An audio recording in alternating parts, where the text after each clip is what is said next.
Les impératifs de rentabilité confèrent de plus en plus au transport pétrolier dans le monde un caractère de gigantisme. Aujourd'hui, le 300 000 supplante le 200 000 tonnes, demain, le 500 000 tonnes fera son apparition.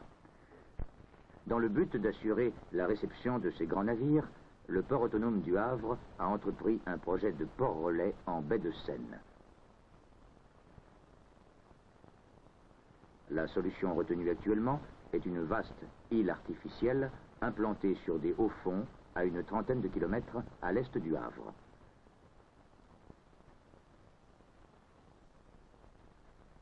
Après une large synthèse des données hydrographiques, une première étude sur modèle réduit devait permettre d'optimiser les dimensions et les formes générales de l'îlot.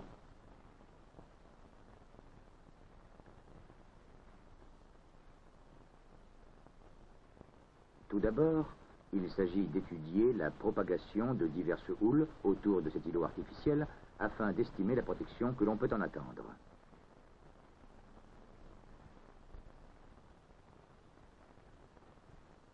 Pour l'essai que nous voyons actuellement, l'île se présente dans sa forme initiale définie en avant-projet. Elle est soumise à une houle de nord-est de 10 secondes de période et 5 mètres d'amplitude.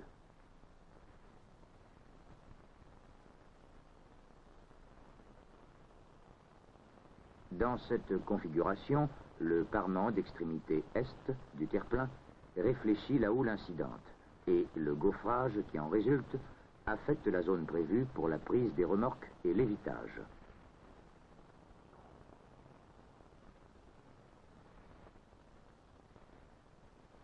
D'autre part, après diffraction autour du musoir, la houle du large pénètre encore notablement dans la zone intérieure.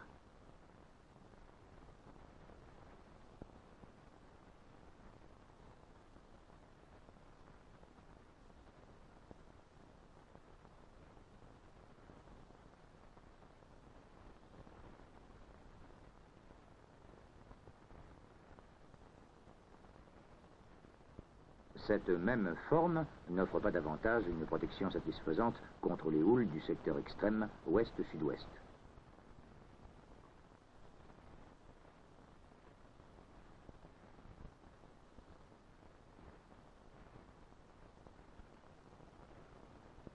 Bien que limitées généralement à 6 secondes en période et 2 mètres en amplitude, ces houles peuvent maintenir une agitation gênante dans les zones de manœuvre et d'appontement.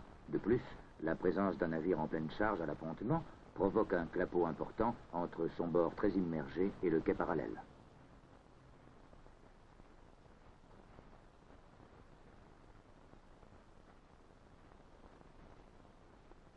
Les essais de cette première phase de l'étude d'agitation ont cependant permis de régler un modèle mathématique dont l'exploitation intensive dégage bientôt une forme optimisée dans le cadre économique du projet initial. Cette nouvelle forme est à son tour éprouvée sur le modèle physique.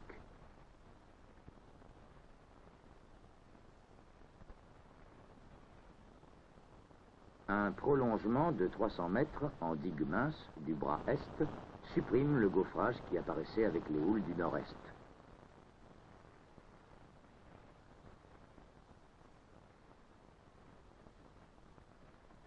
Du même coup, cette forme constituant un musoir à double diffraction, l'agitation résiduelle à l'intérieur du port s'en trouve nettement réduite.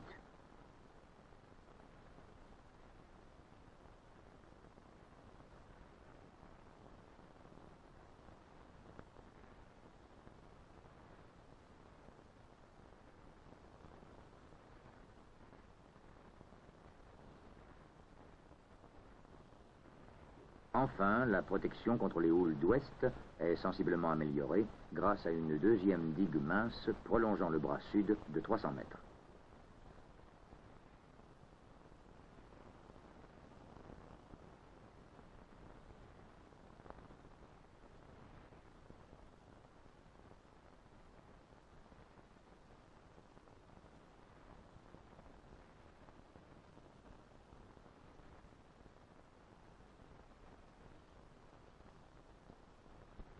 Comme on peut en juger avec cette houle de 8 secondes de période et 4,50 m d'amplitude au large, la zone de l'appontement est correctement abritée. La zone d'évitage, située plus au large, bénéficie également d'une protection accrue. Mais à l'abri de la houle, le confort reste précaire pour ces géants inertes que seront les grands pétroliers en cours de manœuvre.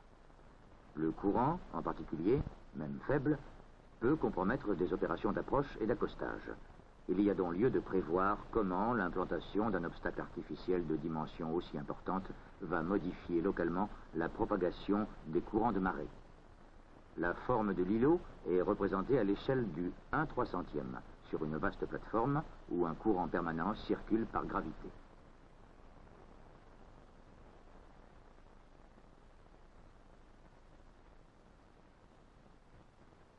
Des flotteurs immergés sont lâchés dans le courant en amont de la maquette. Ils dérivent avec le courant local à une vitesse 15 fois plus lente que son homologue dans la nature.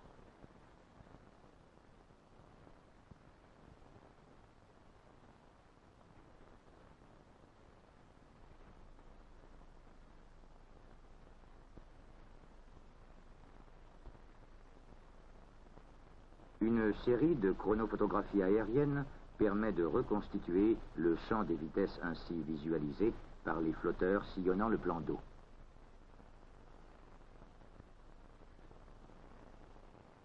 L'essai en cours simule de façon permanente l'état des courants 2h30 avant la pleine mer, lors d'une marée de vive eau. Le courant de flot au large porte alors à l'est-sud-est avec une force de 1,7 nœuds. On assiste, dans cette configuration, à des renforcements importants des vitesses, près des musoirs et aux frontières du sillage, dans lequel apparaissent deux larges rouleaux instables. La carte complète des courants, dressée à partir de plusieurs chronophotos, prises lors de cet essai, rend bien compte de cette distribution des vitesses autour de l'île. Mais ce même modèle permet d'ores et déjà d'apprécier l'effet, sur le 500 000 tonnes en cours de manœuvre, des courants régnant dans la zone d'évitage par exemple. De simples mesures simultanées, des efforts nécessaires pour immobiliser le navire, seront un premier dégrossissage du problème suivant. Il s'agit en effet à présent d'étudier par des essais à plus grande échelle les effets des divers éléments naturels sur le 500 000 tonnes et en premier lieu l'effet du courant.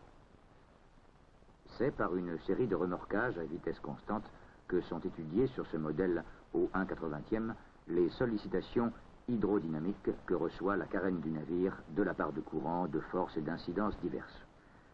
Cette vue aérienne, fixe par rapport à la maquette lors du remorquage, donne bien l'illusion du courant relatif visualisé par les flotteurs. Notons que les vitesses sur le modèle sont 9 fois plus lentes que dans la nature. La maquette est reliée au chariot d'entraînement par un amarrage triangulaire dont chaque brin est équipé d'un anneau dynamométrique à jauge de contrainte. Les tensions de l'amarrage équilibrent en permanence la poussée globale du courant que l'on pourra définir complètement par une simple composition graphique. Maintenant que nous connaissons mieux les effets particuliers du courant, il est temps de recréer autour de notre hôte l'environnement naturel qui sera le sien. La houle, le vent et le courant peuvent, dans le pire des cas, solliciter ensemble cette énorme digue flottante de 400 mètres de long, 64 mètres de large et haute de 35 mètres, dont près de 28 sont immergés. Découvrons le navire au moment où, parvenu sans air au large de l'appontement, il doit effectuer lentement, avec l'aide des remorqueurs, les manœuvres d'approche, d'accostage et d'évitage. Ici, un moulinet à air comprimé applique sur la maquette une force constante simulant un courant de 1 nœud de 3/4 arrière. Une houle de 8 secondes de période et 2 mètres d'amplitude, venant également du 3/4 arrière, vient se réfléchir et se gaufrer contre son bord. Enfin, un vent traversier de 40 nœuds complète le décor. La maquette est, comme dans l'essai de remorquage, retenue par un amarrage triangulaire muni de capteurs dynamométriques dont les mesures enregistrées permettront de reconstituer la poussée globale des éléments sur le navire. Ces enseignements permettront de préciser le nombre des remorqueurs et l'importance des zones de manœuvre. En effet, le dimensionnement et les choix de tout ce qui doit assurer la réception des grands pétroliers dépendent essentiellement de phénomènes dynamiques. C'est précisément le cas de la phase suivante, l'accostage. La complexité d'une telle manœuvre conduit sur le modèle à utiliser successivement 2 modes opératoires schématiques qui suffiront à cerner le problème. Ici, le navire, supposé immobilisé, est largué à une distance du fond d'accostage égale au tiers de sa largeur. Les poussées conjuguées de la houle, du vent et du courant le mettent en dérive libre. Les déplacements et les vitesses de 2 points du franc-bord sont enregistrés pendant cette translation.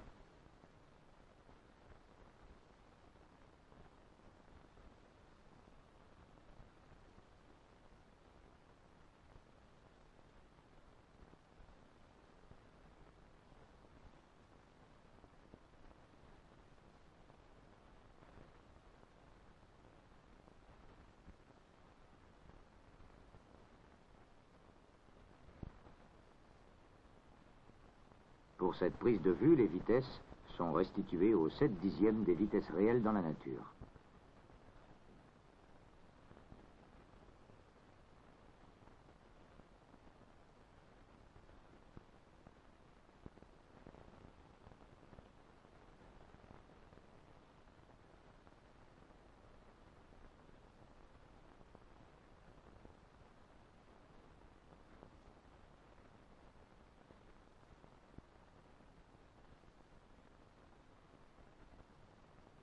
Lors de l'écrasement des ducs d'Albe élastiques constituant le fond d'accostage, les énergies échangées sont mesurées grâce à des jauges extensométriques équipant les ducs d'Albe.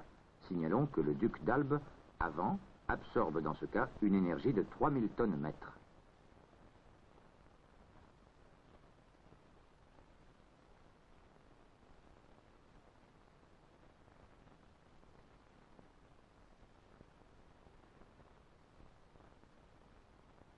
Mais les vitesses, au moment de l'impact, atteignant 30 cm/s, cette représentation de l'accostage est évidemment pessimiste, au moins pour une manœuvre correcte.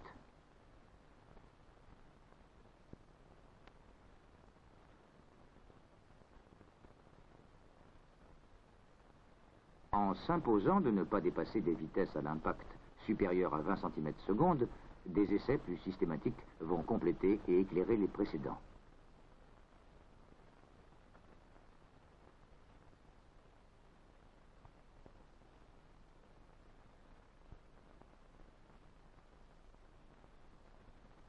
Cette fois, sur le plan d'eau calme, la maquette est larguée très loin de l'appontement.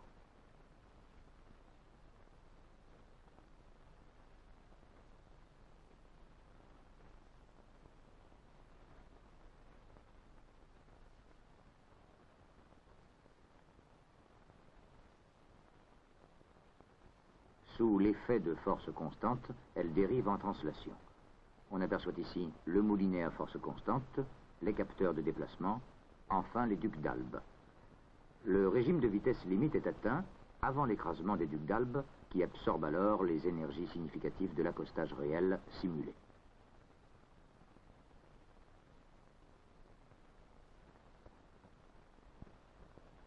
Plusieurs facteurs peuvent ainsi être successivement analysés. Profondeur d'eau, l'angle de présentation, l'amortissement du duc d'Albe et naturellement la vitesse imposée. D'autre part, suivant le même mode opératoire, des essais d'accostage comportant une giration superposée à la translation ont permis d'étudier l'incidence de telles éventualités. L'étude de la réception d'un grand pétrolier n'en serait pas pour autant complète dès lors qu'il serait accosté. En effet, pendant les 10 ou 15 heures nécessaires au déchargement complet, il s'agit d'assurer une bonne tenue de l'amarrage. C'est là l'objet de la dernière phase de cette étude.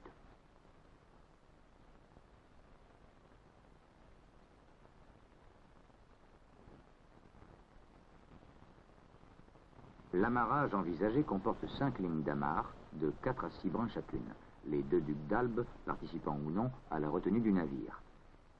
Sur le modèle réduit, chaque ligne d'amarrage est évidemment représentée en similitude d'élasticité afin de rendre bien compte de tous les phénomènes dynamiques.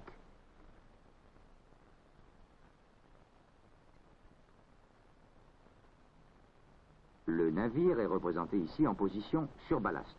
Les éléments extérieurs, ou les courants, du 3/4 arrière, et vent traversier en rafale, tendent à déborder le navire de l'appontement et déclenchent un mouvement de lacet de longue période.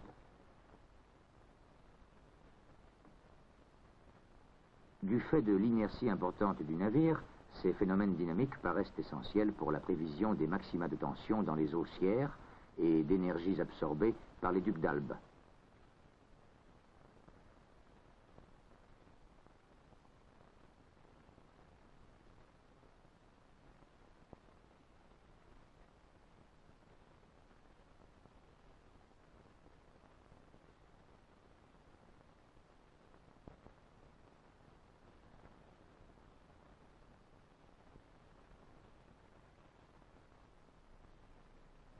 Quoi qu'il en soit, le 500 000 tonnes, auquel il suffira de gravir avec l'aide des chantiers navals, les échelles des modèles réduits de Grenoble, atteindra bientôt les dimensions de sa réalité. Et le temps n'est plus lointain à présent où il quittera la surveillance des appareils pour obéir à des hommes toujours petits mais capables de projeter puis de bâtir en baie de Seine le port relais pour Superpétrolier du Havre.